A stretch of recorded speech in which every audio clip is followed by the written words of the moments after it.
출애굽기 10장 8절에서 11절까지입니다. 제가 봉독하겠습니다. 모세와 아론을 바로에게서 다시 데려오니 바로가 그들에게 이르되 가서 너희의 하나님 여호와를 섬기라. 갈 자는 누구냐? 모세가 이르되 우리가 여호와 앞에 절기를 지킬 것인즉 우리가 남녀노소와 양과 소를 데리고 가겠나이다. 바로가 그들에게 이르되 내가 너희와 너희의 어린 아이들을 보내면 여호와가 너희와 함께함과 같으니라. 보라, 그것이 너희에게는 나쁜 것이니라. 그렇게 하지 말고 너희의 장정만 가서 여호와를 섬기라. 이것이 너희가 구하는 바니라. 이에 그들이 바로 앞에서 쫓겨나니라. 아멘.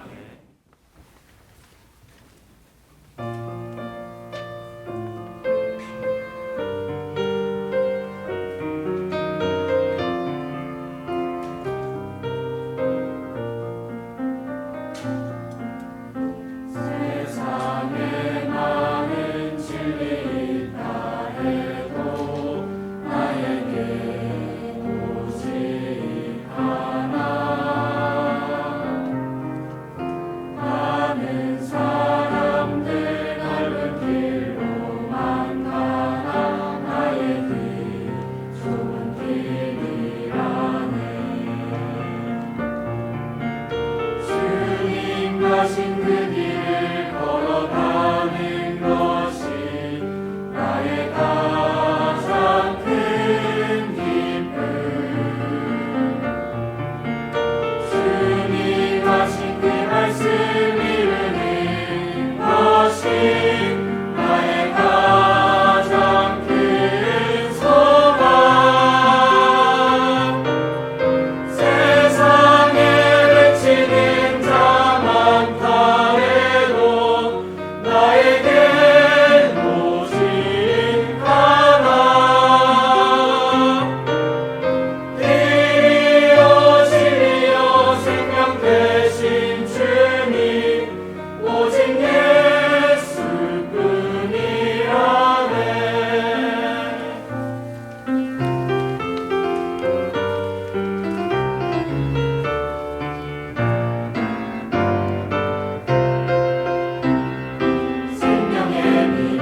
감사합니다. 이렇게 부족한 사람을 이 자리에 세워주셔서 감사하고요. 제가 잠깐 앉아서 이렇게 하나님 앞에 질문해서요. 하나님, 내가 누구길래 이런 자리까지 이렇게 부름받아서 설 수 있나요? 뭐 이런 생각들을 하면서 너무 부끄럽기도 하고 죄송하고 감사한데, 제가 저는 모태신앙이고요. 아버님이 목사님이시다 보니까 어릴 때부터 좀 특별하게 신앙적으로 이렇게 부모님들이 교육을 시켜 주셨어요. 그래서 중간 뒤쪽에 예배 시간에 앉아 있다 박살이 나요. 뭐 집에 가면 뭐 거의 한번 대학생 때 그런 이야기를 하더라고요. 어떤 이제 불신자였다가 예수를 믿게 돼서 신앙생활을 시작했는데 부모님이 불신자다 보니까 교회 가는 걸 그렇게 핍박을 했대요. 막 그게 너무 힘들었고 뭐 이런 이야기를 하길래 제가 웃으면서 교회를 가기 싫은데 가야 되는 그 핍박도 만만치 않다 뭐 이런 했습니다.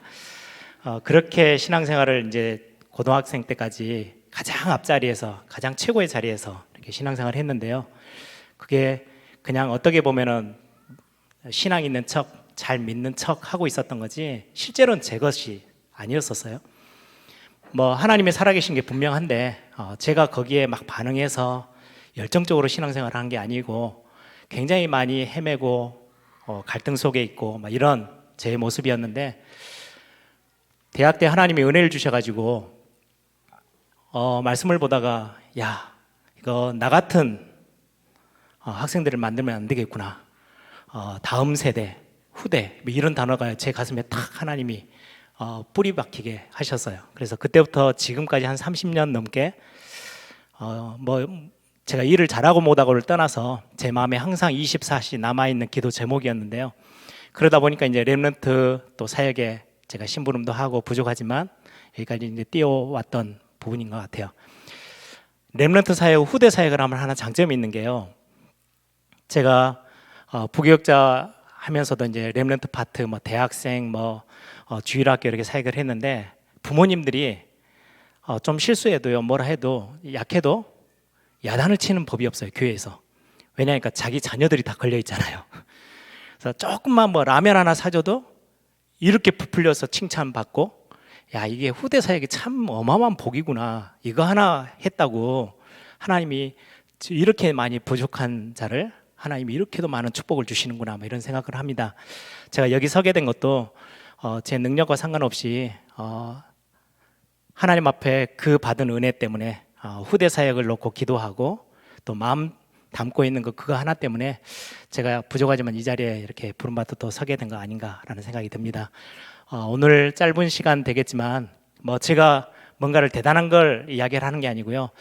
함께 같이 후대 사역에 마음 담고 있는 또 우리 귀한 하나교회, 제가 평소 때 너무 우리 신 목사님하고 우리 박 목사님 존경하고 많이 멀리서 이렇게 바라보면서 가까이는 못 가고 참 귀한 분들이고 가까워지고 싶다 했는데, 어느 기회 때 이제 또 관계되어지고 이렇게 대화하면서 참 제가 복을 많이 받은 사람이다라는 생각을 합니다.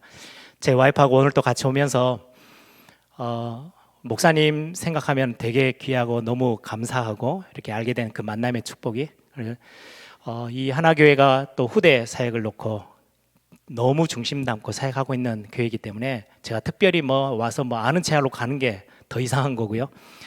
제 마음에 하나님이 담아주신 기도 제목들을 같이 이 자리에 있는 모든 성도님들, 특히 우리 교사들하고 함께 나누었으면 좋겠습니다. 제가 오늘 메시지를 준비하면서 그런 생각을 하게 됐어요. 여러분들 교회 참 사랑하시죠? 어떤 교회가 되기를 원하십니까? 여러분들이 생각하는 꿈꾸는 교회, 저는 예전부터 그런 교회를 꿈꿨어요. 제가 신학교 다니면서부터 아이들이 참 많은 교회, 아이들이 막 여기저기 막 뛰어다니는 교회를 꿈꿨어요. 그런데 하나 이제 참고는 하셔야 되는 게, 아이들이 많은 교회는요, 망가지는 게 정말 많이 생겨요. 그래, 우리 어른들이 정말 경제적으로 축복을 많이 받으셔야 돼요. 저희 교회도 보니까 의자를 새로 이렇게, 예전에 이제 좀 많이 낡아서 새 의자로 다 바꿨어요. 그래서 밑에 이제 방석도 다 넣어져 가지고 아주 좋은 걸로 딱 바꿨는데, 그 다음 주에 간지 한 주 됐어요. 그 다음 주 갔더니 이미 아이들이, 주일학교 학생들이 볼펜으로 다 구멍을 다 내놔가지고 장로님들이 보면서 한숨 쉬고 있는 모습을 보면서 저는 웃었어요. 그래도 나는 아이들이 많은 교회가 좋아. 막 아이들이 여기저기 뛰어다니다 보면요, 부서지는 것도 있고 흠이 생기기도 하고 해요. 그것 때문에 하나님 여러분들에게 물질의 축복을 더 주실 겁니다. 그거 다 메고 가면서 가야 되거든요. 한 번은 제가 이제 결혼해서 첫째 아이를 낳아서 이제 부산에서 제가 이제 교회 성도님들을 모시고 이제 제가 부목사였으니까 돌잔치를 하는데 이렇게 조그만한 뷔페식 있는 그런 식당이에요. 그래서 이제 돌잔치를 하는데 제가 그때 대학부를 맡고 있었어요. 그때 갑자기 돌잔치를 한다 그러니까 평소 때 교회도 안 나오던 애들도 다 왔더라고요. 꽤 많은 학생들이 왔어요. 근데 이제 한참 진행 예배하고 이제 식사하고 있는 중인데 저 구석에서 어떤 권사님 한 분이 학생들 몇 명을 불러서 막 야단을 치고 계셔요. 그래서 왜 그러지? 분위기가? 그래서 가서 이제 잠깐 그 분위기를 봤더니 권사님이 학생들을 불러서 말씀을 하시면서 야단 치시는 거예요. 아니 너희들 돈도 안 되는 것들이 여기 와가지고 이거 다 먹으면 목사님 뭔 돈 있다고 이걸 다 내겠냐 막 야단 치시는 거예요. 제가 웃었습니다. 권사님 괜찮아요. 제가 맡고 있는 학생들이니까 다 제가 일부러 불렀습니다. 이렇게 해서 얼버무리고 넘어갔는데요. 어른들 생각에 대학생들, 학생들 별로 이렇게 헌금도 많이 안 하고요. 돈만 축내는 것 같고 사고만 치고 뭐 그렇게 보여질 때가 있어요. 어떻게 보면 가치 없고 어른들이 붕대어지고 어른들이 많이 오는 교회는 야 든든하고 막 좋게 보이는 교회잖아요. 근데 저는 어린아이들이 많은 교회, 좀 사고를 치더라도 너무 정신없더라도 그런 교회 저는 어렸을 때부터 참 많이 꿈꿨던 교회예요.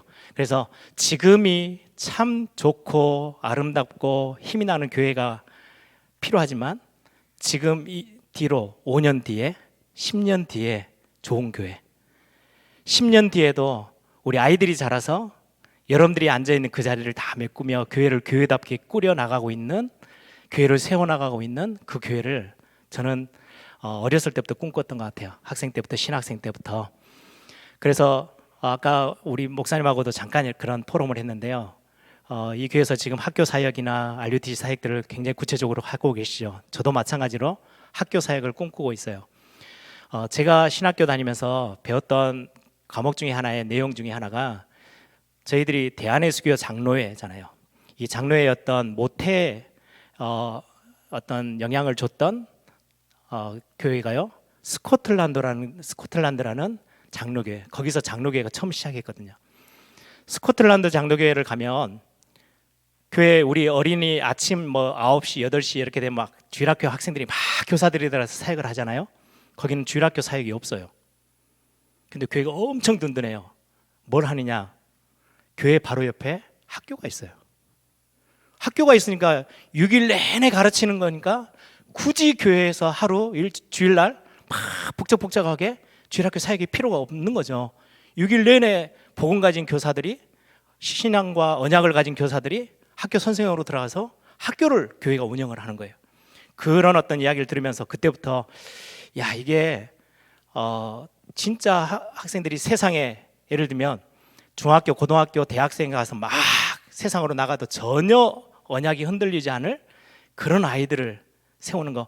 또 스코틀랜드 장로교회를 가보니까 거기 소식을 들어보니까요 중학교, 고등학교는 별로 없어요. 초등학생 때 다 끝내는 거예요. 그리고 중학교는 일반 학교 다 가. 고등학교 일반 학교 가. 그래서 네가 세상을 살려. 붙잡고 있는 게 아니고 초등학교 때까지 어느 정도 믿음의 언약의 신앙을 다 심어놓고 하는 그런 소식들을 이렇게 교수님 통해서 들으면서 제가 꿈꿨던 교회가 있어요. 야, 진짜 렘넌트들, 우리 후대 다음 세대들을 세워나가는 교회 어떻게 하면 될까? 하나님 앞에 참 많이 기도했던 그런 그림 제 과거가 있는데요. 우리 하나교회가 그 응답 정말 멋지게 또 많은 교회들의 모델적인 응답을 받고 있어서 너무 감사하고 또 저도 이건 그냥 대구에 있는 하나교회, 저는 광주에 있는 예일교회가 아니고 복음 안에서 세계 복음하는 굉장히 중요한 동역자 된 교회이기 때문에 제 마음에 담고 오래전부터 기도하고 있는 교회에 이렇게 오게 돼서 너무나도 감사를 드립니다. 우리 교사 선생님들이 좀 몇 가지 딱 기억하시면 되는 게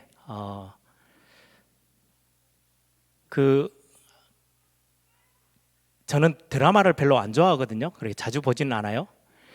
요즘은 뭐 너무 재밌는 드라마들이 많아서 제 눈을 이렇게 끄는 게 가끔 있는데 얼마 전에 이렇게 슬기로운 의사생활이라는 드라마, 아이들하고도 일부러 좀 보여줘야 되겠다 싶어서 보았던 드라마가 있는데 제가 보면 참 많이 감동을 받았어요. 도전도 받고요.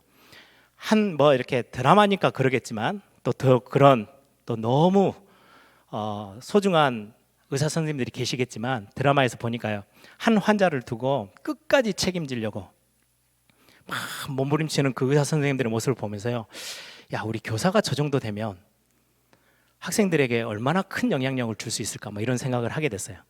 여러분들, 랩런트들을 조금, 우리 자녀들, 학생들을 우리 교사 선생님들이나 부모님들이 조금 이해를 하시면 좋은 게, 아이들이 그냥 학생이니까 나이 돼서 학교 갔다가 시험 보고 집에 잘 오고 또 교회 오고 쉬운 것 같이 보이시죠? 어떻게 보면 애들 입장에서는요, 다니엘이 사자굴에 들어갔다가 살아나온 그런 느낌으로 학교 한번 갔다 오면 거의 죽었다 살다 오는 거예요. 너무나도 헉헉거리면서 학교를 다니고 있는 게 현실이에요, 사실은. 그래서 실제로 여러분, 지금 청소년, 우리 한국 교회, 우리 한국 전체 사회에 청소년들이 복음을 받고 신앙생활하는 퍼센테이지가 어떤 자료에 보니까 한 3% 돼요. 3%면 어느 정도인지 아세요? 우리가 말하는 오촌 종족, 뭐 미전도 종족, 복음이 전혀 들어가지 않은, 하나님의 성경이 어떻게 생겼는지도 보지 못한 그런 미전도 종족을 평가할 때 기준점을 어디에 삼냐니까요, 기독교가 세워지는 교인들의 숫자의 어떤 퍼센티지로 보면요, 2%를 이야기해요. 2% 미만이면 미전도 종족이라고 이야기해요. 그럼 우리 청소년들, 우리 어린아이들은요, 거의 미전도 종족하고 똑같아요. 거의 뭐 복음이 희미하고 거의 없는 그런 데서 지금 우리 교사 선생님들이 사명 가지고 뛰고 있는 거거든요. 쉽지 않는 사역이기도 해요. 그럼에도 불구하고 너무나도 소중하고 없어서는 안 될 사역임을 여러분들 좀 마음에 담으셨으면 좋겠고, 이제 우리가 막 열심 내서, 특히 우리는 렘넌트 사역이라고 하다 보니까 막 사역을 열심히 우리 교사 선생님들이 사명 가지고 뛰시죠. 그런데 하나 이렇게 좀 마음 담으셔야 되는 거는, 학습된 신앙은 유효기간이 있어요. 학습된 거는 교회에서 배우고 영접해라, 그리스도가 뭐냐, 왕, 선지자, 제사장 막 포럼하고 하는 거 있죠. 학습된 신앙은요, 유효기간이 있어서 어느 순간에요, 끝이 나요. 어릴 때는 잘 선생님 따라서 초등학교까지만 해도요, 그래서 선생님 시키는 거 잘하고요, 뭐 숙제 내주고 교회에서 뭐 외워와 이렇게 하면 잘해요. 이제 중학교 올라가면 조금 이제 개념이 달라져요. 하나님이 굉장히 우리 하나님의 사람들을 귀하게 창조하셨다고 하는데, 어느 날 거울을 딱 보니까요, 뭐 여기저기 여드름 나죠. 왜 하나님이 많은 것들을 참 귀하게 창조하셨다는데 나는 이렇게 실패작으로 만들었지? 이런 생각이 들기 시작하고, 실제로. 그리고는 이제 학업을 하다 보면 이제 힘들어요. 하나님이 지혜가 풍성하신 하나님이시라는데, 구하면 후히 주시고 꾸짖지 아니하신다는 하나님이신데 왜 이 지혜를 몇몇 사람에게만 몰빵하고 나는 안 주셨지? 이런 갈등들을 실제로 해요. 그래서 청소년기를 딱 들어서면요, 아이들의 신앙이 흔들려요. 하나님 진짜 살아계신 거 맞아? 하나님 나 창조 제대로 한 거 맞아? 하나님이 진짜 내 기도에 응답하시는 거 맞아? 저는 그런 렘넌트 정말 많이 보거든요. 어릴 때요, 얼마 뜨겁게 막 선교사 되겠다고 앞에서 펄쩍펄쩍 뛰던 아이들이 중학교, 고등학교 딱 가면서요, 하나님이 안 살아계시대요. 자기 기도를 응답을 안 하신대요. 어떤 아이는요, 아버지가 불신자예요. 자기는 12살 때까지 기도를 했대요. 그런데 하나님이 응답을 안 하시는 거 보니까 하나님 살아계시지 않아. 그래서 그때부터 방황하기 시작하더라고요. 교회 안 나와요. 도망 다녀요. 별거 아닌데 아이들이 그 학습된 신앙은요, 어느 순간에 가면 유효기간이 딱 끝날 때가 있어요. 그때까지 그 시간들을 참고 기다리고 버텨줄 수 있는 교사, 굉장히 중요해요. 그래서 교사 선생님들이 대단한 테크닉을 가지고, 뭔가 방법을 가지고 교사 헌신 예배면 누군가 강사가 와서 막 엄청난 대단한 것을 가르치는 거, 저는 별 필요가 없다고 생각해요. 성경에도 바울이 그렇게 고백하죠. 우리는 그냥 씨를 뿌린 것뿐이야. 잘하게 하시는 분은 하나님이셔. 열매 맺게 하신 분도 하나님이셔요. 그러면 교사들이 기도의 배경으로 끝까지 버텨주시는 게 가장 잘하는 사역이라고 저는 확신해요. 대단한 사역이 없어요. 우리가 뭔가를 많은 걸 가르친다고요? 이 아이들에게 학습되는 것 그 이상의 것이 있을까요? 성령의 진짜 도우심과 성령의 사역 아니면 불가능한 사역이 어떻게 보면 후대 사역이고 렘넌트 사역일 것 같아요. 그래서 여러분들 아이들에 대한 기도, 저는 제가 주일학교 사역을 맡을 때도 그랬고 제가 렘넌트 사역을 하면서 전 세계 뭐 해외 또 이렇게 하나님이 은혜 주셔서 다닐 때요, 제 마음의 한 구석에 딱 하나의 기도 제목이에요. 하나님, 저는 가서 하나님의 말씀 대언하고 오는 거지만 저 아이들이 학습된 것 말고 인격적으로 하나님을 체험하는 거는 하나님이 해주셔야 돼요. 하나님, 이번 수련회가 그 기회라면 이 아이들을 위해서 15년, 17년, 18년을 기다려 오셨던 그 하나님이신데 하나님, 이 수련회 때 포기하지 마세요. 하나님, 그냥 넘어가지 마시고 저 아이들을 인격적으로 하나님이 한번 만나주세요. 그게 제가 대학생 때부터 청소년 사역하고 후대 사역하고 다음 세대 사역할 때 유일하게 제 가슴을 뜨겁게 달궜던 기도 제목 중에 하나였어요. 하나님, 저 아이들 그냥 두시면 안 돼요. 이번 수련회 때, 이번 렘넌트 대회 때, 이번 많은 교회 행사에서 여름 성경학교 때 뭐 수련 이럴 때 학생들이 지금 여기 모여 있는데 교사들끼리 모여서요, 우리 사역하는 팀들이 모여서요, 진짜 밤새서 기도했어요. 하나님, 이 아이들 아직 하나님을 인격적으로 만나지 못하고 벌써 15년이 지나왔어요. 올해 또 넘어가면은 이 기회 놓쳐버리면 언제 40살 돼서 50대서 그때 하나님 앞에 돌아오면 얼마나 많은 인생, 아까운 인생들이 지나갑니까? 하나님, 이 기회, 이 수련회를 그냥 보내지 않도록 하나님이 역사해 주셔야 돼요. 이게요, 교사인 저희들이, 제가 주일학교 전도사 할 때도요, 교사들하고요 여름 성경학교 하나 하는데도요 얼마나 마음 담고 하나님 앞에 기도했는지 몰라요. 왜요? 다른 방법이 없으니까요. 하나님이 하셔야 되는데 우리가 뭐 대단하게 칠판에 막 대단한 자료를, 시청각 자료를 준비한다고 아이들이 변화되느냐? 아까 말씀드린 것처럼 학습된 거는 어느 순간에 유효기간이 딱 와요. 안 통할 때가 와요. 근데 이게 하나님의 역사에 진짜 딱 불이 딱 붙고 인격적인 만남이 형성되어지며 평생 가요. 그거는 하나님만이 하실 수 있는 일, 성령 하나님께서만이 해 주실 수 있는 사역이기 때문에 교사들이 얼마만큼 하나님 앞에 그 사역을 알고 하나님 앞에 무릎 꿇어 아이들을 위해서 기도의 배경이 되어주느냐, 그건 제가 오늘 강의해야 될 내용의 거의 핵심이고 마지막 결론이기도 합니다. 그 부분들을 오늘 좀 같이 오늘 출애굽기, 제가 오늘 본문을 택했어요. 출애굽기의 내용을 가지고 우리 교사들이 꼭 놓치지 말아야 될 기도 제목들을 같이 함께 나누면 좋겠습니다. 오늘 제가 제목을 후대 사역, 이 후대 사역이 우리에게 굉장히 중요한 다음 세대를 위한 사역인데요, 여기에 역사하고 있는 사단의 전략.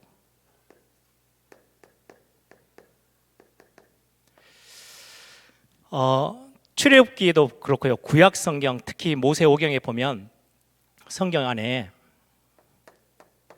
상징으로 기록된 게 참 많이 있어요. 근데 이건 상징은 그림자일 뿐이에요. 실체가 따로 있어요. 예를 하나 들어볼게요. 실체는 그리스도예요. 어린 양, 이건 상징일 뿐이에요. 그렇죠? 노뱀, 유월절 사건, 성막, 다 이 부분은 상징이에요. 어느 순간에 상징은요 없어져요. 사라져버려요. 하나님의 시간표 따라 쓰다가 사라져요. 지금 이거 우리가 교회에다가 노뱀을 달아놓습니까? 뭐 합니까? 상징적인 것들은 다 없어져요. 뭘 상징해요? 그리스도의 실체를 상징하는 것 뿐이에요. 반대로 해볼게요. 사단. 출애굽기에 보시면 오늘 출애굽기 내용을 가지고 좀 같이 말씀을 나눌 건데요, 사단은 실체예요. 지금도 살아있어요. 그리스도도 지금 살아계셔서 보좌 우편에 계시면서 지금 우리와 함께 계시는 것, 이 실체, 이거는 다 없어졌어요. 사실은 사단은 실제로 존재하고 지금도 실체로 존재하고 있어요. 그런데 바로왕, 이거는 사단을 상징하는 거예요. 이제 지금은 바로왕 없잖아요. 그런데 성경의 바로왕 이렇게 구약을 보시면서 특히 출애굽기를 보시면서요, 바로왕이 이랬다 저랬다 그냥 그렇게 넘어가지 마시고 그건 상징일 뿐이야. 그 배후에 사단이라는 실체가 있어. 그러면 우리는 사단의 전략을 알아야 되겠죠. 애굽. 제가 오늘 저희 교회에서는 바벨론 다니엘 이야기를 했는데요, 이거는 상징일 뿐이에요. 뭘 상징해요? 세상, 하나님 없는 세상. 그래서 보시면서 애굽 그러면 이 애굽이란 나라가 자꾸 하나님의 백성들을 자꾸 노예살이하고 포로로 잡아가고 세상이 지금 자꾸 하나님의 백성들을, 하나님의 사람들을 자꾸 종노릇 시키려고 하는 게 세상이구나. 여러분들 성경을 이렇게 대조해 가면 훨씬 더 쉽게 이해가 되실 거예요. 그래서 오늘 같이 함께 나눌 본문, 우리 출애굽기 10장을 같이 읽었는데 1장부터 좀 몇 가지만 살펴볼 겁니다. 보시면서 이거는 구약에 나와 있는 어린 양, 노뱀, 유월절, 성막 이런 많은 부분들은 그리스도를 상징하는 상징일 뿐이고 실체는 그리스도구나. 그 안에서 그리스도를 볼 수 있어야 돼요. 그렇죠? 대단한 기적이 일어났단다, 그걸로 끝나시면 안 되고 그 안에서 그리스도를 볼 수 있어야 되고, 바로왕, 애굽, 바벨론 이런 강대국들, 악한 세상을 상징해요. 우리가 이제 이것들을 대조하시면서 한번 보시면 이해가 훨씬 빠를 겁니다. 몇 가지를 오늘 한번 봐볼게요. 출애굽기 1장을 한번 보세요. 이 바로왕, 사단이라는 실체가 뒤로 숨고 그걸 앞세워 놓은 이 바로왕이 애굽이라는 나라의 통치자로 딱 서 있으면서 이스라엘 백성들을 종으로 삼고 자꾸 노예로 삼고 행하는 사역들이 있어요. 그 중에 가장 첫 번째가 출애굽기 1장 16절 22절이에요 같이 한번 볼까요? 성경 가지고 계신 분 한번 찾아보세요. 출애굽기 1장 16절 22절 한번 찾으셨으면 같이 한번 읽어볼까요? 16절입니다. 이르되 너희는 히브리 여인을 위하여 해산을 도울 때에 그 자리를 살펴서 아들이거든 그를 죽이고 딸이거든 살려두라. 22절이요. 그러므로 바로가 그의 모든 백성에게 명령하여 이르되 아들이 태어나거든 너희는 그를 나일강에 던지고 딸이거든 살려두라 하였더라. 아들을 다 죽이래요. 아이를 죽이라고 지금 바로왕이 명령해요. 이유가 있어요. 제가 앞에 서론을 잠깐 설명해 드릴게요. 출애굽기 1장 8절을 한번 보세요. 지금 여러분들 성경 말씀은 다 배경들 다 알고 계세요. 아브라함, 이삭, 야곱, 요셉, 그리고 요셉이 노예로 왔다가 애굽의 총리가 되어져요. 왕의 꿈을 해석해주고, 그리고는 시간이 많이 지났어요.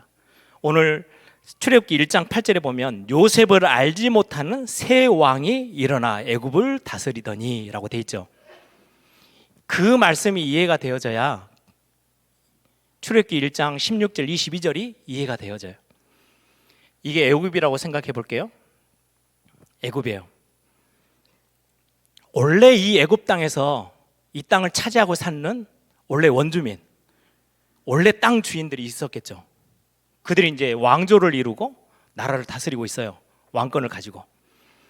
그런데 어느 날 저 멀리서요 한 민족이 들어왔어요. 살도록 허락해 줬어요. 근데 그게 점점 세력이 커지더니 옆에서 그냥 이렇게 조용히 있지 않고요 중앙으로 파고드네요. 그리고는 원래 있었던 민족들을요 왕조를 쫓아내 버렸어요. 그리고는 이 사람들이 여기를 딱 차지하고 살아요. 이 왕조가 힉소스 왕조라고 한 애굽의 15에서 한 17대를 일어나가는 왕조예요. 17왕조까지. 그러면 이들이 처음에 외부에서 들어왔기 때문에 자기들도 외부에서 들어온 사람들에 대해서 굉장히 열려있는 마음이 있어요. 그래서 종으로 왔던, 노예로 팔려왔던 히브리 사람 요셉인데 꿈을 해석했다고요 한 나라의 총리로 세워요. 왜? 자기들도 이 땅 주인이 아니었어요. 밖에서 들어왔기 때문에 밖에서 들어오는 사람들에 대해서 굉장히 열린 마음이 있어서 좀 인정도 해주고 했던 왕조가 17왕조까지. 처음에 있었던 사람들은 쫓겨나갔잖아요. 지금 그러면은 15에서 17왕조가 있었을 때는요 이 딱 잡고 있을 때 이때 지금 요셉이 총리로 있었어요. 엄청 인정받고, 그동안에 요셉 때문에 히브리 민족은 지금 흉년이 들어가지고 가나안 땅에 있지 못하니까 애굽 땅에 내려가서 고센 땅에 터를 잡고 이제 살고 있어요. 어느 날 시간이 지나면서 쫓겨나갔던 애굽의 원래 사람들이요, 다시 힘을 모아가지고 이리 들어와서 여기를 꺾어요. 그리고는 18왕조를 세워요. 왕조가 바뀌었어요. 왕조가 바뀌었다는 말은 우리 한국으로 조선 말하면요, 이시조선이 끝나고 다음이 이제 완전 민족이 이제 왕을 차지하는 거죠. 18왕조가 들어와서 이들을 쫓아내버리고요, 자기들 원래의 땅을 딱 차지해요. 그러고 나서 보니까 옛날에 열기에서 대충 허락해 줬더니 세력이 커져가지고 자기들이 쫓겨났잖아요. 그와 비슷한 모형을 가지고 있는 게 히브리 민족이에요. 요셉을 알지 못한 왕, 18왕조를 말해요. 밖에 나갔다가 쫓겨나갔다가 들어왔던 왕조. 이들이 보니까 이것들 봐라, 위험하네. 이들이 점점 세력을 커지면 우리 또 밀려날 수 있어. 얼마나 이제 예전에 이제 과거가 역사 공부가 돼가지고, 그러면 이 민족이 혈통을 확장하지 못하도록 처음부터 아예 근본을 막아야 돼. 그래서 아들들을 죽이기 시작한 거예요. 남자아이는 다 죽여. 왜? 씨를 말려야 되니까. 혈통이 더 이상 커지지 않도록 하나님이 히브리 민족, 하나님의 백성들을 애굽 땅에서 온실에서 키우듯이요, 거대한 민족을 이루기 위해서 70명, 80명 들어갔는데 어마어마한 민족을 이루기 위해서 하나님이 여기에 복을 주시기 시작했잖아요. 그러니까요, 엄청난 후대들이 막 나와요. 이걸 애굽 왕이 보고, 안 돼, 저들을 막아야 돼. 남자아이를 낳으면 다 나일강에 빠뜨려, 다 죽여버려 라고 명령한 거예요. 근데 우리는 그냥 역사 공부하려고 지금 오늘 이 자리에 있는 게 아니고, 우리 교사 선생님들 잘 기억하시고, 이 자리에 있는 특히 대학 청년들 기억하세요. 이 전략을 편 게 단순히 바로왕 애굽이 아니고요, 그 뒤에 실체가 있어요. 사단. 그래서 제가 여기에 사단의 전략이라고 적었어요. 뭔지 아세요? 지금도 똑같아요. 바로왕은 없어졌어요. 사단은 지금도 한국교회와 하나님의 백성들과 하나님의 나라를 공격하고 무너뜨리려고 해요. 교회가 확산돼 가는 걸요, 싫어해요. 어떻게든지 무너뜨리고 싶은데 제일 첫 번째 전략이 뭔지 아세요? 가정을 허무는 거예요. 아이들이 일어나지 못하도록. 또 하나, 출산율. 여러분들 출산율 이거 그냥 요즘 시대 그냥 분위기가 결혼 좀 안 하고 결혼해도 아이를 안 낳고, 왜요? 여자분들이 그렇게 이야기를 한대요. 나도 내 인생이 있지, 엄마로서 내 인생 다 뺏기고 살 수 없어. 아이를 안 낳아요. 특히 우리 한국 1점대를 못 올라가고 있어요. 0.8이래요 30년 지나면요, 나라 없어질 수도 있어요. 전문가들이 경고하잖아요. 근데 그거 그냥 출산율 좀 낮네? 라고 생각하지 마세요. 사단의 전략이에요. 지금 한국교회 70% 80% 주일학교 없어졌대요. 저는 다 안 가봐서 모르지만 자료로 기독교 학자들이 자료를 내는 거예요. 70%가 주일학교가 없어요, 시스템이.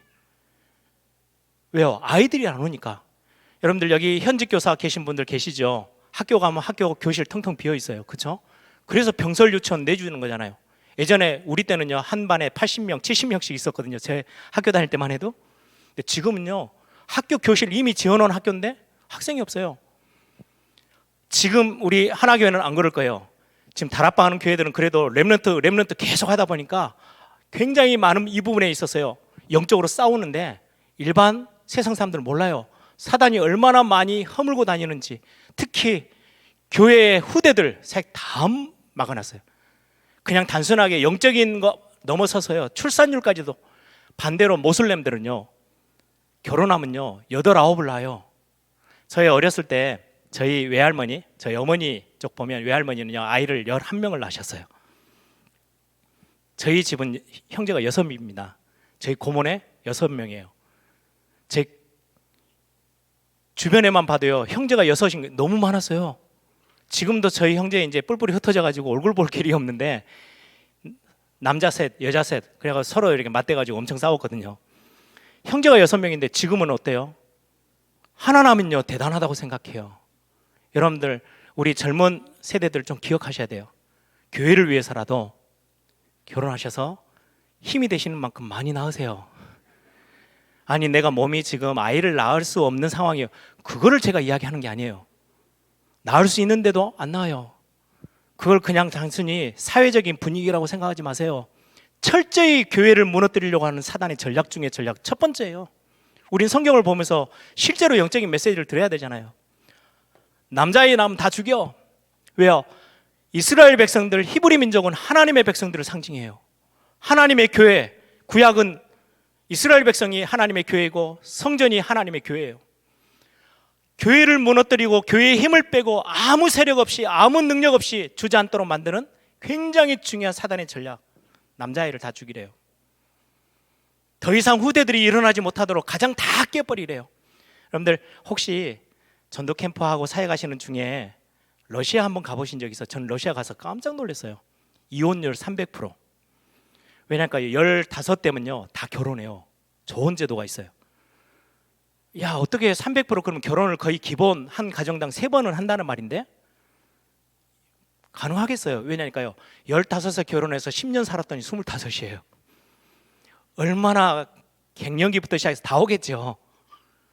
얼마나 이상하겠어요. 그럼 또 헤어지고 또 새로 결혼해요. 그리고 10년 살아도요 35이에요. 그러니 자녀들이 마약 중독, 알코올 중독 엄청나요. 가정 다 무너져 버렸어요. 아, 그 나라의 특징이고 좋은 제도가 있으니까 그 말 아니에요. 그 사회적인 그 나라의 특성 다 활용해서요 철저히 사단은 후대를 무너뜨려요. 다음 세대를. 이 눈이 있어야 우리가 지금 사역하고 있는 교사 선생님들이요 우리가 이 자리에 지금 버티고 있는 것만으로도 얼마나 큰 영적 싸움을 하고 있는지 대단한 방법 필요 없어요. 여러분들이 조금 아침에 수고스럽더라도 지치더라도 아침 9시, 8시 나와가지고 여러분들이 아이들을 이렇게 지켜보고 여러분들이 같이 옆에서 예배해주고 이것만으로도요 어마어마한 영적인 싸움이에요. 최고로 대단한 사역을 하고 계시는 거예요. 이게 사단이 노리는 첫 번째 전략이에요. 이래 했는데도요 안 통해요. 계속해서 민족이 커지네요. 산파들이 아이들을 죽여야 되는데 안 죽여요. 살려둬요. 이게 점점 민족이 커져요. 결국은 이제는 지도자를 앞세워서 와가지고 자기들 내보내라고 이제 큰 소리를 치네요. 막 10가지 재앙에 앞서 있는 막 재앙들이 막 터지고요 난리가 났어요. 그러니까 사단이 한 발 딱 물러서는 것처럼 하면서 타협안을 제시해요. 그게 그 다음 본문 출애굽기 8장 25절입니다. 우리 한번 같이 볼까요? 사단을 바로왕을 통해서 하나님의 백성들, 하나님의 교회를 두고 뭐라고 지금 속삭이면서 타협안이라는 거는요 서로 손잡고 서로 양보하고 이 정도쯤까지 하자 그렇게 지금 대시하고 있는 건데요. 그게 지금 25절 8장 25절입니다. 같이 한번 읽겠습니다. 바로가 모세와 아론을 불러 이르되 너희는 가서 이 땅에서 너희 하나님께 제사를 드려라. 뭐라고 지금 타협안을 내놨어요? 야, 너희들이 자꾸 뭔가 나가서 예배한다고 하니까 그러면은 좋다. 어디 멀리 가지 마. 그냥 애굽 땅에 이 땅에서 그냥 예배해. 애굽은 뭐라고 그랬어요? 제가 세상이라고. 마음도 세상에다 두고 우리의 몸도 세상에다 두고 우리의 모든 생각도 우리의 삶의 모든 문화 이런 거 다 세상에 그냥 두고 주일날 땡 치면 오늘 교회 가는 날이구나. 형식적으로 교회 가는 거예요. 지금의 현대교회를 싹 다 사단이요 이렇게 만들어 버렸어요. 근데 이 말을 왜 그렇게 교회가 잘 듣는지요. 이 시대에 사는 하나님의 백성들이 이 사단이 내놓은 타협안을 얼마나 잘 듣는지요. 그렇게 할게. 꼭 아이들 둘이 이렇게 갈등하다가 탁 타협안을 내서 탁 하이파이브 탁 하고 알았어 하고 가는 것처럼 한국교회 세계교회가 다 여기에 맞장구 쳤어요. 주일날 교회는 와요. 바로왕이 말하는 거잖아요. 그냥 어디 멀리 가지 마. 뭐 귀찮게 가니. 이 땅에서 그냥 예배해. 그냥 여기에 남아있으면 되지 뭐. 교회만 가. 예배하는 거 형식만 따로. 지금 수많은 우리 렘넌트들과 학생들에게 우리 다음 세대에게 우리 후대들에게 우리의 자녀들에게 아니요. 지금 한국교회 버팀목이 되어져 있는 많은 중직자들과 많은 성도들에게 사단의 속삭임이에요. 신앙생활 막 그런 거 아니고 너 아니 사회생활 대충 하면 안 되잖아. 먹고 살아야 되지. 승진도 해야 되잖아. 좋은 학교 가야 되지. 열심히 살고 공부 막 하다가 그래도 교회 안 가면 좀 마음이 찔리고 이러니까 시간 내서 얼른 주일날 아침 잠깐 갔다 와서 학원도 가고 자격증도 따고 해야 될 거 아니야. 사단의 속셈이에요. 사단의 전략. 바로왕이 내놓은 전략이에요. 야, 멀리 가지 마. 이 땅에서 그냥 제사하면 되지 않냐. 우리 너무 많이 이 말을 들어주고 있는 거 아닌가요? 우리 교사 선생님들이요, 아이들 대단하게 뭔가 방법이 아니고요, 야, 우리가 예배하는 거는 너무나도 소중해. 이 말 한마디 증인으로서, 삶으로서 보여주고 가르치는 건 굉장히 중요해요. 세 번째 볼까요? 8장, 이것도 안 통해요. 또 하나를 지금 바로왕이요, 타협안을 또 하나를 내나요? 출애굽기 8장 28절, 하나 더를 이야기를 합니다. 28절 한번 같이 읽을까요? 바로가 이르되 내가 너희를 보내리니 너희가 너희의 하나님 여호와께 광야에서 제사를 드릴 것이나 너무 멀리 가지는 말라. 그런즉 너희는 나를 위하여 간구하라. 바로가 말합니다. 하도 버티고 재앙이 계속 10가지 재앙이 계속 쏟아져 나오니까 신하들이 우리 죽겠습니다. 제발 저 이스라엘 백성들을 히브리 민족 좀 보내주십시오. 이제 자기 나라 신하들이 막 하소연을 하고 막 위로 왕에게 계속해서 이야기를 하니까 왕이 한 발 더 물러나서 그러면 뭐라고 말해요? 내가 너희들 보내줄게. 그런 조건이 있어. 광야 가서 이 애굽 땅 벗어나서 광야 가서 예배하고 빨리 와, 빨리 다시 들어와. 멀리 가지 마. 여러분, 제가 사진 하나를 준비해서 제가 영상에 보여달라 그랬거든요. 별거 아닌데 한번 보세요. 사진 한번 띄워봐 주실래요? 저거 도미노 게임 하는 거 아시죠? 이렇게 딱 세워가지고 쫙 세워놨다가 앞에서 하나를 탁 밀면 쫙 하고 다 넘어가죠. 여러분, 제일 앞에 서 있는 게 뭔지 아세요? 그게 예배예요. 지금 코로나 팬데믹 상황에 여러분들 혹시 영상으로 예배하시는 분들도 많이 계시죠? 예배 놓치지 마세요. 어디에 있든. 예배 하나 탁 무너지면요, 그 뒤에 우리의 많은 신앙생활 헌금하고 충성 봉사하고 다 했던 것들이 있어요. 와, 다 그냥 무너지는 거예요. 예배가 제일 앞에 서 있어요. 오늘도 제가 우리 교회에서 그런 메시지를 같이 나눴는데 제 아이 중에 하나가 아빠, 월요일이 한 주간에 제일 앞에 있어 아니면 일요일이 앞에 있어 물어봐요. 그래서 왜 그런 질문을 해? 그랬더니 아니, 나는 월요일이 제일 앞에라고 생각해. 근데 누가 와서 자꾸 일요일이 제일 앞에 한 주간에 제일 시작이래요. 너는 왜 월요일이 시작이라고 생각해? 그랬더니 그날 학교 가는 날이잖아 그러더라고요. 그래서 맞는데 학교 가는 날이 시작일 뿐이지 하나님 달력을 한번 봐봐. 보여줬어요. 달력을 봐봐. 하나님이 가장 첫날을 뭘로 해놨어? 일요일이야. 그날이 주일이야. 왜냐하면 주일날 예배하면서 힘 얻어서 하나님이 주신 말씀 딱 붙잡고 방향 딱 정하고 월, 화, 수, 목, 금, 토 뛰는 거야. 내가 첫날 무너져 버리면 다 무너지는 거야. 그래서 하나님이 예배하는 날을 제일 앞에 세우는 거야. 그랬더니 그런 거냐요. 이제 알겠대. 여러분, 우리의 예배 생활이 아까 사진처럼요, 도미노가 착 있어요. 우리 막 열심히 했고 어떤 분은 헌금도 많이 하고 교회 와서 충성 봉사하고 다 했어요. 여러분들이 예배하는 거 놓쳐버리면요, 뒤에 거 그냥 탁 건드리면 우르르 그냥 다 무너져요. 우리의 자녀들도 마찬가지고 우리가 가르치는 렘넌트들에게도 마찬가지예요. 똑같이 적용하셔야 돼요. 세상이 뭐라고 말하는지 아세요? 적당히 해, 적당히. 너무 열심히 하지 마. 오늘 본문에서 지금 그렇게 이야기해요. 너무 멀리 가지 말고 가면 빨리 와. 뭐 수요 예배도 간다 그러죠. 금요 기도회도 간다 그러죠. 뭐 핵심도 간다 그러죠. 무슨 훈련 있으면 또 가죠. 야, 적당히 해, 적당히. 너 너무 신앙생활 너무 푹 빠져서 하는 것 같아. 대충 하고 얼른 다시 와 우리한테. 세상에 여러분들 동료들이 하는 이야기들이 직장생활에서, 여러분들 사업의 현장에서. 아니, 그래가지고 무슨 사업을 한다고 교회 대충대충 주일날 어차피 너 예수 믿는 크리스찬이니까 주일날 열심히 뛰고 나머지는 세상에서 죽으라고 뛰어야지. 그래야 성공할까 말까 하지. 빨리 갔다 와 다시 세상으로. 이게 세상 사람들, 세상이 사단의 전략 속에서 자꾸 하나님의 사람들을요 건드리는 방법이에요. 속지 마세요.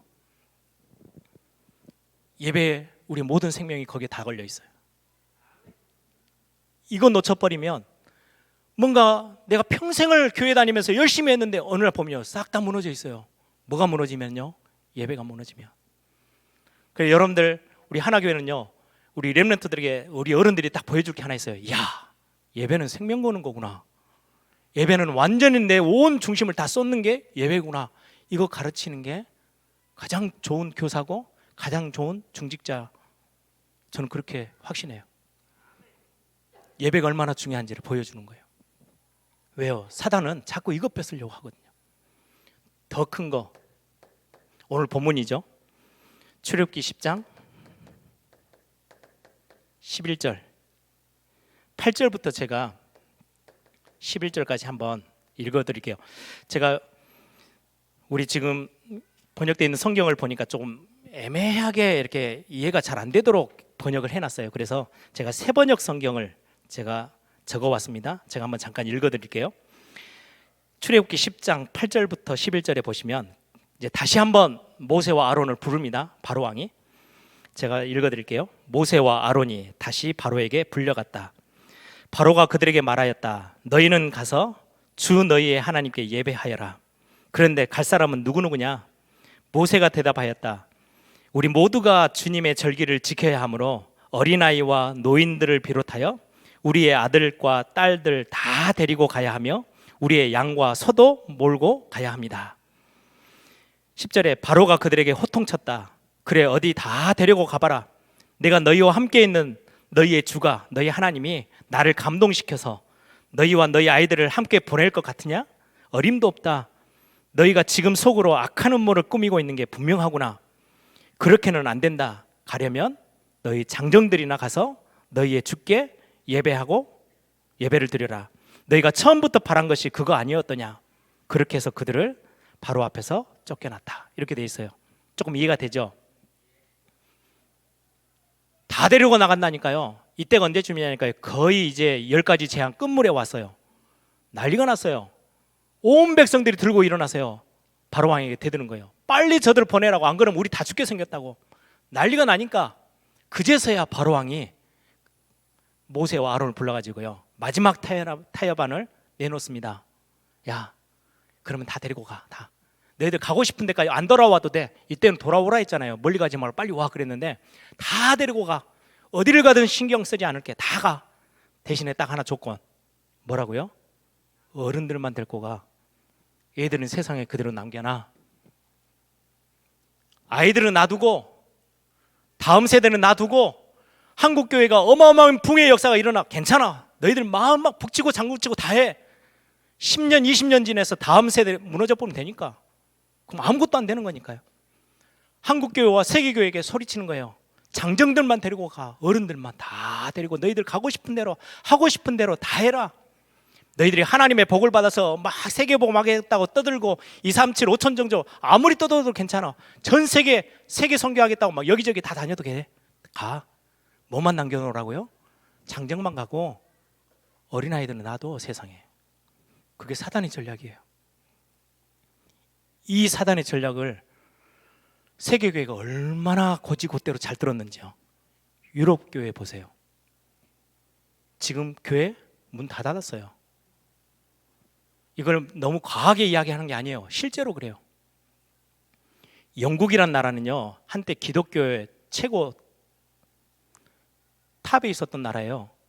거의 선교단체, 전 세계 선교단체의 본부가 영국에 거의 대부분 다 있어요. 가장 큰 선교단체부터 시작해서 그 정도로 전 세계 기독교를요 휘청거리게 만들고 딱 쥐고 있었던 엄청나게 힘이 있었던 나라가 영국이에요. 여러분들 우리 목사님들 또 중직자들은 아실 거예요. 설교의 그 황금의 입 얼마나 설교를 잘하셨는지요. 스펄천 목사님, 영국 목사님이시거든요. 그때 그 교회에 앉는 좌석 수가요 5,000석이었어요. 얼마나 대단합니까? 매주마다 10,000명 이상씩 꽉 들어차가지고 예배했던 때예요. 1800년대. 지금 어떤지 아세요? 제가 전에 책에서 한번 읽었어요. 본당은 문 닫았고요. 왜? 운영비가 안 나오니까. 본당은 아예 들어가지도 않고 문 닫았고 조그마한 골방에서 한 100여 명? 그것도 완전히 할머니 할아버지들만 젊은 사람 없어요. 딱 사단이 그대로 통했어요. 야, 장정들만 가. 그때는 10,000명씩 오니까 교회 꽉꽉 들어차죠. 헌금하죠. 얼마나 힘있어 보입니까? 막 우리 교회 대단한 교회 붕대고 전 세계 사람들이 구경 오고. 어느 날 한 세대 딱 끝나니까요, 없어져 버려요. 독일 종교개혁에 앞섰던 교회잖아요. 제가 예전에 독일에서 사역하는 우리 한동훈 장로님 렘넌트 사역회 앞에 섰었던 깃발 들고 있었죠. 그 이제 겨울 같은데 이제 캠프하러 갔다가요, 주일날 예배하러 같이 그 동네 교회를 갔어요. 와, 교회 파이프 오르간 엄청나게 웅장한 교회더라고요. 커요. 동네 교회인데 그냥 조그만한 동네인데요, 교회 얼마나 큰지 몰라요. 갔더니 예배 시간 다 지나갔는데요, 제일 뒷줄에 한 5분?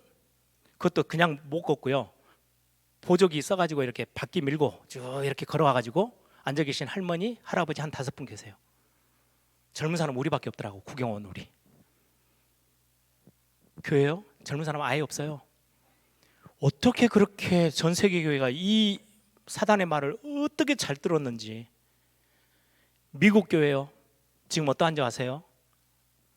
한때 미국 교회는요, 어린이 주일학교, 썬데이 스쿨이라는 단어가 미국에서 나왔어요. 그래서 뭐 루터란 처치 같은 데 가보면요, 본당 크기보다요 교실이 얼마나 많은지요. 그 많은 학생들이 그렇게 많았다는 말이잖아요. 우리가 잘 아는 와나메이커, 필라델피아에서 교회를 주일학교 교사로 평생을 섬겼던 그 와나메이커, 그 시대만 해도요 주일학교 학생 수가 3,000명. 거기하고 연관되어 있는 가족들, 친척들, 와나메이커 다 외우고 있었대요, 이름을. 그 정도로 대단했던 미국 교회였어요. 지금은요, 다음 세대 후대들은요 전혀 교회하고 상관없어요. 영국의 어떤 신문 기사가 났다고 저에게 렘넌트가 보여주더라고요. 몇 년 전이에요. 목사님 기사를 보세요. 뭐라고 돼 있는데, 그랬더니 그때 당시 기자가 영국의 church라는 단어, 영어 단어, 30년 뒤 되면은 이 단어가 무슨 말인지 못 알아들을 거야. 왜요? 교회가 다 문을 닫았으니까, 본 적이 없으니까. 이 영어 단어는 사라질 겁니다. 이게 기사래요. 충격이 되더라고요. 장정만 남기고 다 나가, 장정 다 데리고 가고 아이들만 남겨놔. 이게 사단의 전략 중에 전략이에요. 지금 이 시대 그렇게 가고 있거든요. 우리 교사들이 그냥 단순하게 나는 교사니까 열심히 한번 해봐야지, 그걸 넘어서서요, 지금 우리가 뭘 놓고 기도해야 되고 뭘 볼 수 있어야 되는지가 굉장히 중요한 부분인 것 같아요. 저는 참 감사한 게, 지금 코로나 때문에 지금 잠깐 우리 토요일 같은 데 많이 비어 있죠. 우리 교회만 해도요, 신학원 한다고 여기 구석 저기 구석에 얼마나 아이들이 토요일 되면 정신없이 뛰는죠. 보통 교회면 싫어합니다. 왜요? 하나교회도 마찬가지죠. 여기가 중심 교회니까 일이 다 막 토요일만 대학부터 시작해서 뭐 어린 다 올 거예요. 내일 예배해야 되는데, 교회 담당하신 분들은 청소 다 해놓으면은 토요일 날 오후 되면은 완전 난장판 되고 만들어 놓고 가는데요. 그럼 이제 아침 일찍부터 예배해야 되니까 그것도 다 정리해야 돼요. 그럼에도 불구하고 감사하는 거예요. 저는 그 모습 보면서요, 참 우리 장로님들 고생하시겠다. 근데 너무 감사하네.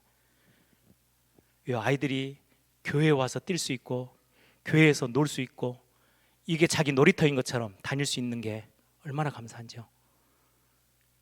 우리 그거 놓쳐버리면 어느 순간에요, 다음 세대 없어져요. 말씀을 제가 결론을 맺을게요. 저는 이 단어를 렘넌트 사역하면서 참 많이 제 마음에 담고 있는 단어입니다.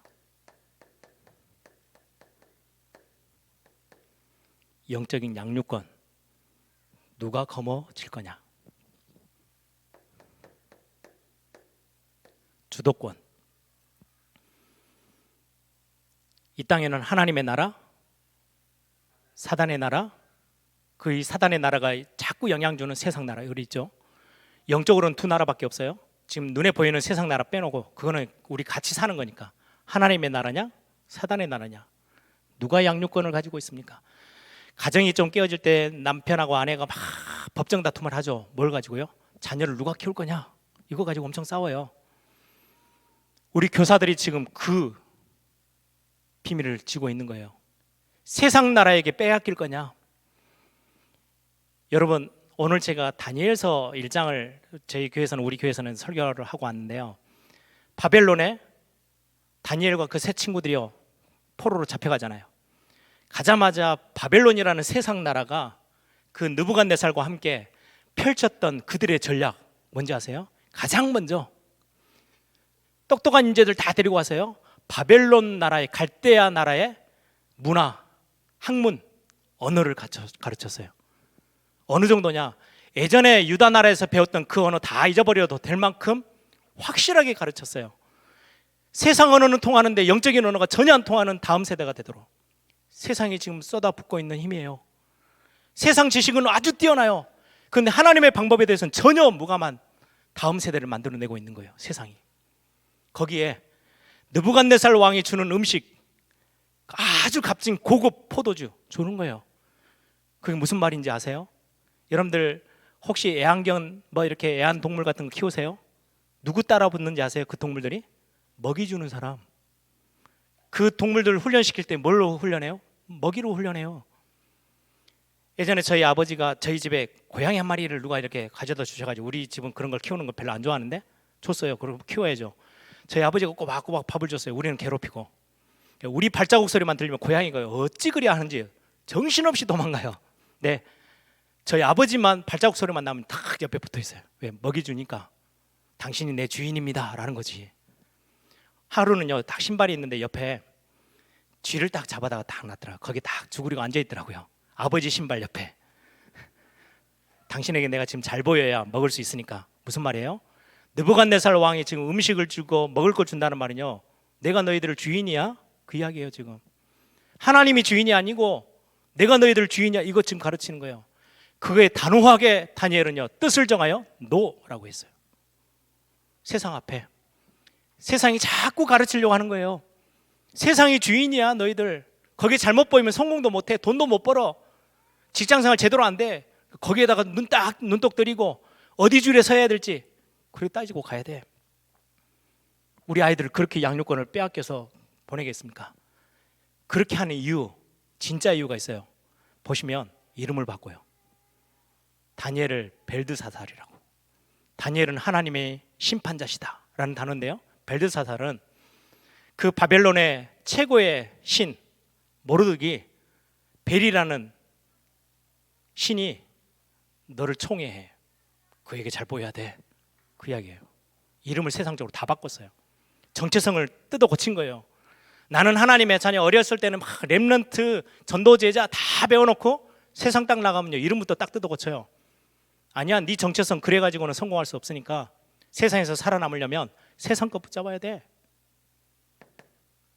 누구에게 양육권을 주겠습니까? 우리가 쥐고 있어야 됩니까? 아니면 세상에게 넘겨줘야 됩니까? 주도권을 누가 쥐면 되겠습니까? 우리 기도 제목이에요. 저는 우리 교사 선생님들이요, 많은 사역들이 있을 거예요. 아침 일찍 일어나서 섬기는 것도 참 많아요. 그런데 기도 제목이 우리가 양육권을 빼앗기지 않을 거야. 그래서 교회에서 학교 사역도 하시는 거잖아요. 그렇죠? 1년이라도 더 언약을 더 심어서 세상 완전히 바꿀 수 있을 그런 멋진 우리의 다음 세대를 키워야 되겠다. 언약 있는 렘넌트로 키워야 되겠다. 어디 가서든지 빛과 소금의 역할을 감당하는 그런 후대로 키워야 되겠다. 그래서 우리가 양육권, 주도권을, 이 비밀을 알기 때문에 우리는 계속해서 그런 부분에 투자하고 같이 함께 교회가 기도하고 헌금하고 하는 거예요. 교회는 아무리 많아도 2시간 아이들 붙잡고 있어요. 학교는요, 일주일 내내 붙잡고 있는데요, 시간적으로 따지면요, 이길 수가 없어요, 세상에. 우리는 믿는 게요, 하나님의 말씀은 살았고 운동력이 있어서 좌우의 날선 어떤 것보다 예리하기 때문에 그 능력, 하나님의 말씀, 세상에서 10시간을 주어들어 우리는 1분 줘도 그 말씀은 이 아이가 붙잡기만 하면 세상 나가서 승리할 수 있기 때문에 그 비밀이 있어서 우리는 작은 시간이지만 기도하면서 도전하는 거예요. 두 번째는요,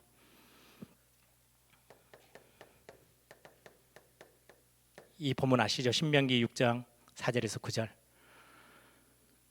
이스라엘아 들으라, 하나님을 사랑하되 마음과 뜻과 목숨과 성품을 다해서 사랑해라.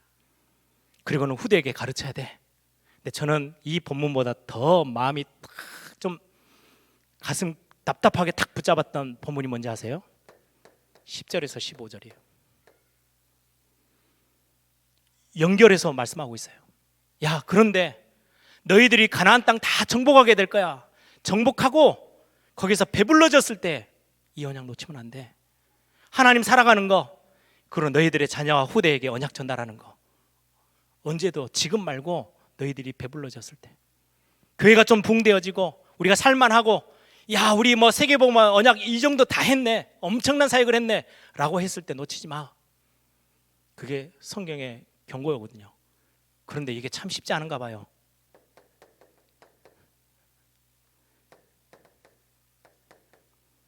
사사기 2장 6절에서 10절, 여호수아가 죽고 가나안 땅 다 차지했어요. 그들과 함께했던 장로들이 다 떠나고, 그 다음 후대들이 올라오는데요, 성경에 단어가 번역이 기가 막히게 해놨어요. 우리 다음 세대라는 단어를 쓰잖아요. Next generation. 근데 성경에는요, 다른 세대래요. 하나님도 알지 못하고 하나님이 행하신 어떤 일을 행하셨는지도 알지 못하는 다른 세대가 일어났대요. 전 참 가슴 아프게 그 본문을 묵상했어요. 아니 배부르게 가나안 땅 다, 그 어려웠던 이스라엘 백성들이 가나안 땅 다 차지하고 났는데 경고했잖아요. 그때로 기념비를 세우고 언약을 세워서 자녀들과 후대들에게 반드시 전달해야 돼. 교회 교사 시스템을 두고 아이들을 양육하고 영적인 주도권을 놓치지 않도록 해야 돼 라고요 계속해서 말씀했는데, 그 세대가 죽고 나서는요 사사시대 다가와 버렸어요. 자기의 소견대로 하나님의 말씀은 온데간데 없고 자기 뜻이 옳다고 그냥 하는, 창세기 3장 그 문제 그대로 따라가는, 자기가 소견이 옳은 대로 행했던 세대 350년이나. 그러다가 예배가 무엇인지 말씀이 무엇인지 아는 사무엘 한 사람이 일어났더니요, 어머니 한 사람과 사무엘이 일어났더니요 시대 바꿨어요. 350년의 재앙 끝냈어요. 저는 어렵지 않다고 생각해요. 그래서 마지막 오늘 메시지의 결론입니다. 출애굽기 1장으로 한번 가볼까요?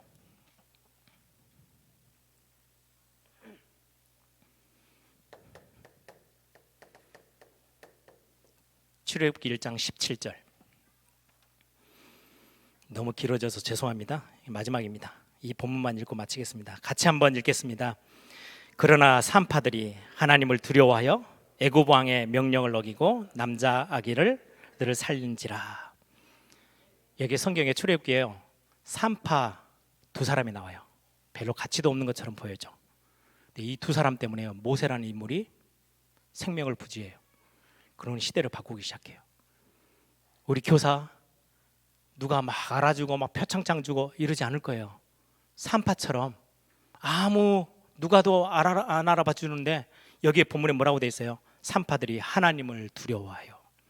하나님을 경외하는 산파들, 하나님을 경외하고 예배가 무엇인지 알고 영적인 사실이 얼마나 큰지를 아는 교사 두 사람만 있어도 바꿀 수 있어요. 시대를 400년이 넘는 어마어마한 재앙의 시대를요 뒤바꿀 수 있는 시작은, 출애굽기의 시작은요 다른 데서 시작한 게 아니에요. 모세가 시작한 게 아니에요.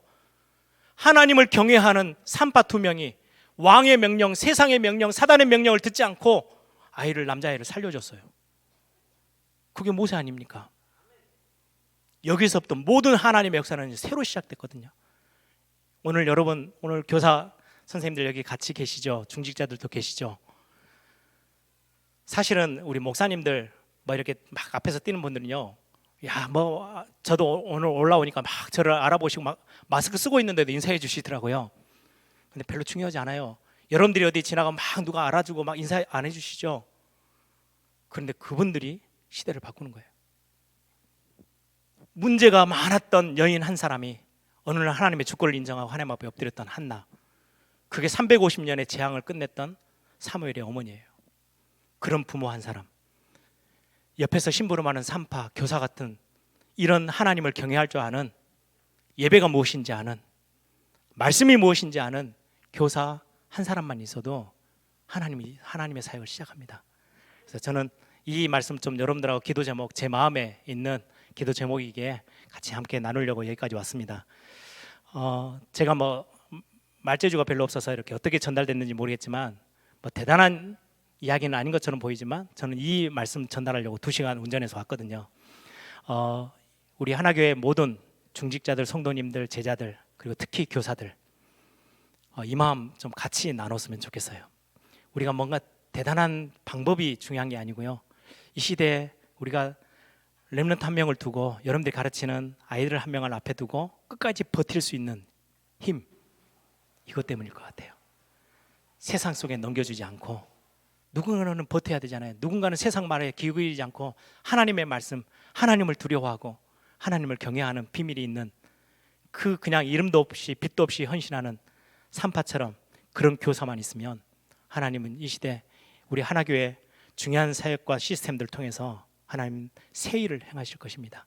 그래서 여러분들이 그런 응답을 같이 함께 누리고 교회가 서로 여러분들이 연합하고 동역하고 원내스 되어져서 대구뿐만 아니라 전 세계 가장 모델적인 그런 렘넌트 사역, 후대 사역, 다음 세대를 든든하게 세워서 진짜 우리 뒤에 5년, 10년, 20년, 50년 뒤에도요 교회가 어떤 교회라는 게 진짜 교회다운 교회가 어떤 교회라는 걸 보여줄 수 있는 우리 후대들이 여러분들의 자리에 서서 그 일을 감당해 줄 수 있는 축복이 지속되어지는 우리 교회 축복이 되기를 소망합니다.